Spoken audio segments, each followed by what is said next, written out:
Pierre Stamboul, s'il est là. Alors Olivia, la dangereuse, oui, on peut dire, la dangereuse délinquante. Pierre Stamboul, alors on ne pourra pas beaucoup s'exprimer au micro, comprenez-le, parce que on doit réserver la teneur de nos explications à la justice, et c'est normal que nous le fassions. Donc, procès d'Olivia Zemmour. Il y aura aussi, à ce procès, il y aura 3 témoins. Pierre Stamboul, de l'Union juive française pour la paix. Christophe de Nantes. Est-ce que Christophe de Nantes est par là? Je ne sais pas. Donc, médecin anesthésiste qui a fait de nombreuses missions à Gaza et que nous saluons. Et puis, les avocats. Alors, Dominique Cochin, je ne sais pas si elle est là ou si elle est déjà rentrée. Et puis, maître Grégory Thuan, qui est maître Cochin du barreau de Paris et maître Thuan du barreau de Strasbourg. Maître Thuan a la particularité d'être un spécialiste en droit international et notamment par rapport à la Cour européenne des droits de l'homme, sujet qu'il connaît sur le bout des doigts.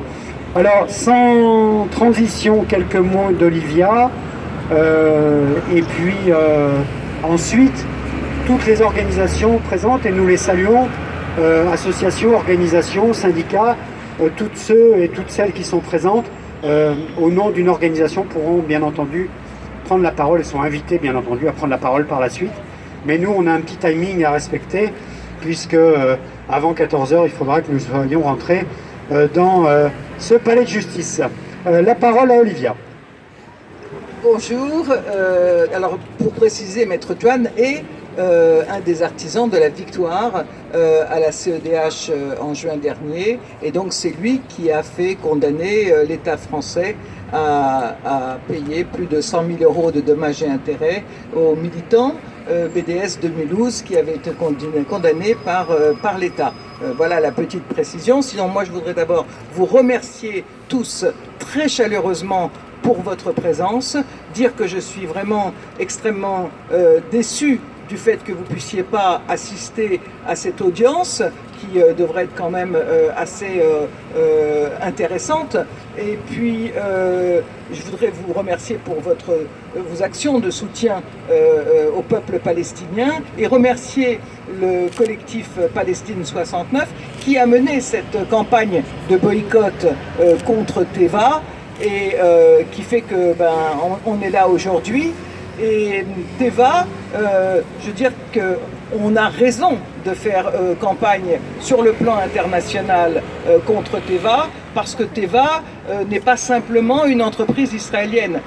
Teva est une entreprise qui profite à fond et sciemment de l'occupation des territoires palestiniens, qui profitent du fait que les Palestiniens ne peuvent pas produire leurs propres médicaments et qu'ils ne peuvent même pas en acheter des moins chers dans les pays arabes autour, et pour imposer des prix très élevés. En plus, Teva, par le biais de sa filiale qui s'occupe des vaccins, la filiale SLE en Israël, fournit des vaccins aux colons qui sont installés illégalement sur les terres des Palestiniens et en refuse aux Palestiniens qui sont sur leurs terres juste à côté. C'est vrai pour les vaccins infantiles, là en ce moment par exemple pour le vaccin anti-Covid. Sur la bande de Gaza, je ne vous raconte pas, vous connaissez la situation et Teva n'a jamais élevé la moindre protestation contre le fait que 2 millions d'hommes, de femmes et d'enfants sont privés régulièrement de médicaments et de soins, ni sur le fait que Israël les bombarde, détruise les hôpitaux, les ambulances, y compris les dépôts de médicaments.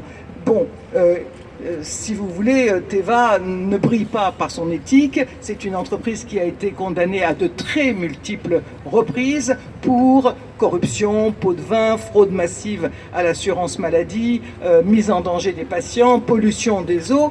Et tout ça, visiblement, ne semble pas porter honneur, porter atteinte à son honneur. En revanche, le fait que le collectif Palestine 69 et nous, sur notre site Europalestine, qui avons reproduit ces propos, nous ayons dit que Teva contribue à financer l'armée israélienne, alors là, ça porte atteinte à leur honneur, ce qui est quand même assez formidable, parce que c'est quand même l'armée la plus morale du monde, tout le monde en est bien conscient, donc on voit pas, bon, et voilà, donc c'est pourtant un fait, c'est-à-dire que Teva, comme n'importe quelle grande entreprise, verse des taxes sur ses revenus à l'État d'Israël et le budget militaire occupe, comme vous le savez, une très grande place dans le budget de l'État d'Israël.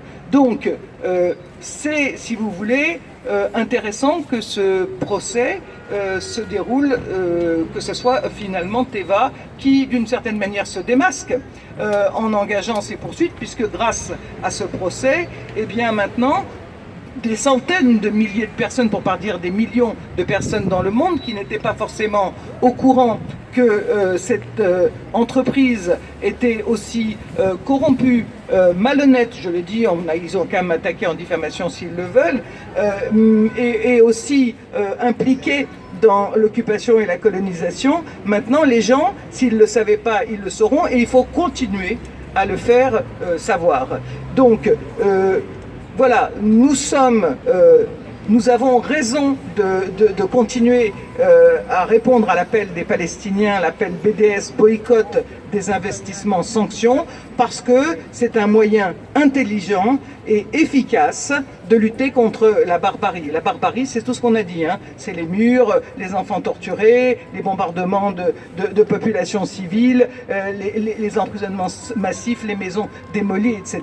Nous avons raison de le faire et en plus, nous refusons qu'on nous présente en permanence comme un modèle à imiter un pays qui justement pratique cette barbarie, un pays qui est pour le choc des civilisations, c'est-à-dire qui n'arrête pas de monter les uns contre les autres, un pays qui développe en permanence des technologies de surveillance et de contrôle des populations et qu'on veut aussi imiter sur ce plan-là. Un pays qui va en guerre, pousse au crime pour qu'il y ait un maximum de guerre dans tous les pays. Je veux dire que ce modèle-là, on n'en veut pas.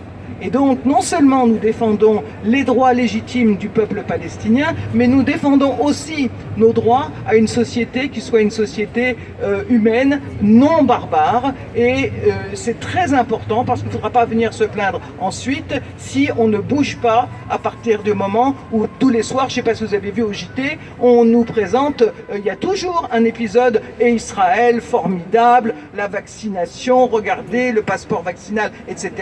Et qu'est-ce qui dit qu'il refuse de donner des vaccins aux Palestiniens, hein? Je veux dire, c'est l'apartheid médical. Et Teva, une fois de plus, n'y est pas pour rien. Donc, je dirais simplement pour terminer, oui, voilà, je dirais que nous continuons et nous tous, nous ne lâcherons rien. Nous continuons ce combat parce que c'est le seul moyen pacifique à notre disposition pour porter assistance à un peuple en danger. Celui qui en connaît un autre, il vient nous le dire parce que nous on a tout essayé, les pétitions, les rassemblements, les occupations, etc. Et la société palestinienne aussi, elle a tout essayé. La lutte armée, les grèves, la désobéissance civile, comme pour l'Afrique du Sud de l'apartheid. Et donc, voilà, je pense que c'est important qu'on se mobilise de plus en plus nombreux et d'une certaine manière, on peut dire qu'on a gagné déjà une grande victoire à la CEDH.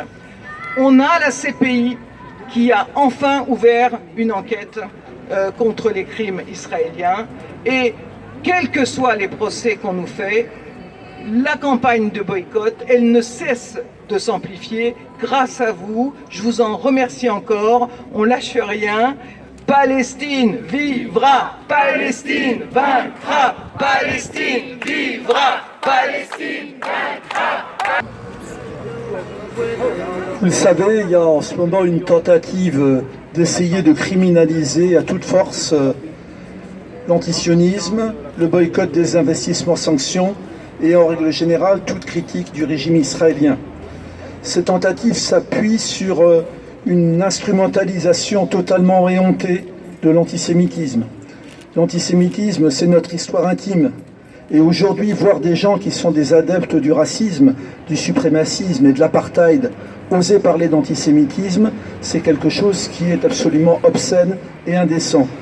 Aujourd'hui, les dirigeants israéliens sont les alliés de tout ce que le monde compte d'extrême droite, de suprémacistes et d'antisémites. Parmi les amis d'Israël, on trouve Steve Bannon, le conseiller de Trump, on trouve Bolsonaro, on trouve Viktor Orban, on trouve toute l'extrême droite européenne qui est allée défiler à Yad Vashem en disant « moins antisémite que nous, tu meurs, tu parles ». Ce sont les descendants de ceux qui ont guidé les Einsatzgruppen pour exterminer nos familles.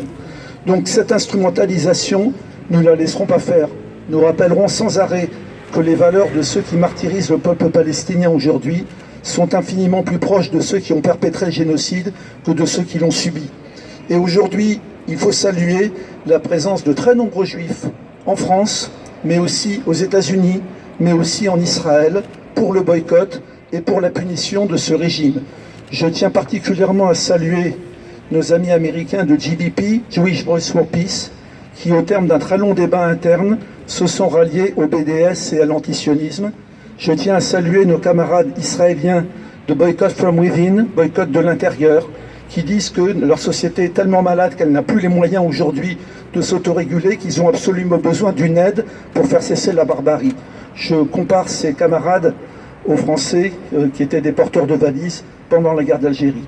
Et je rappelle aussi qu'en Israël, il y a une association qui s'appelle Who Profits et qui fait l'inventaire de toutes les entreprises, dont Eva, mais beaucoup d'entreprises internationales, qui participent à l'occupation, à la colonisation et à la négation des droits du peuple palestinien. Merci. Et juste ajouter, parce que c'est Pierre qui m'y fait penser, que de nombreux Israéliens opposants juifs qui n'ont pas pu, qui voulaient venir témoigner aujourd'hui, les frontières sont fermées, qui n'ont pas pu le faire, ont été nombreux à faire des témoignages écrits extraordinaires pour la présidente et les juges de ce tribunal. Et donc, je ne vais pas tous les citer, mais notamment la présidente, par exemple, de l'association Médecins pour les droits de l'homme Israël, Physicians for Human Rights, et beaucoup d'autres, donc, qui ont dit pourquoi ils étaient eux aussi favorables au BDS et qu'ils ne voyaient que ça comme solution pour qu'il y ait un peu un électrochoc de la société israélienne. Et 2016, donc ça ne nous rajeunit pas tout à fait, c'était il y a quelques années. Et puis voilà, tout est documenté, nous ne sommes jamais cachés de cela, nous agissons à visage découvert et nous avons tranquillement le droit pour nous, et en tout cas la légitimité de l'appel au boycott, au désinvestissement et aux sanctions. Donc voilà, c'est tout simplement ce que nous allons rappeler cet après-midi au tribunal, et il n'y a aucune raison que Olivia Zemmour soit ici. Mais voilà, alors ils ont multiplié encore une fois les attaques, etc. Donc on sait à quoi s'attendre. Mais voilà, nous sommes très tranquilles parce que les actions que nous avons menées étaient elles-mêmes très tranquilles, et il s'agissait simplement de dire aux clients de la grande pharmacie lyonnaise qu'elle pouvait faire un choix éthique, et que dans ce choix éthique, elle pouvait ne pas choisir la marque Teva, mais c'est des actions que nous menons régulièrement. Donc voilà, nous sommes tranquilles et déterminés parce que le droit est de notre côté. Et maintenant, j'invite les organisations qui le souhaitent à prendre la parole, pendant que nous allons rejoindre tranquillement la salle du tribunal.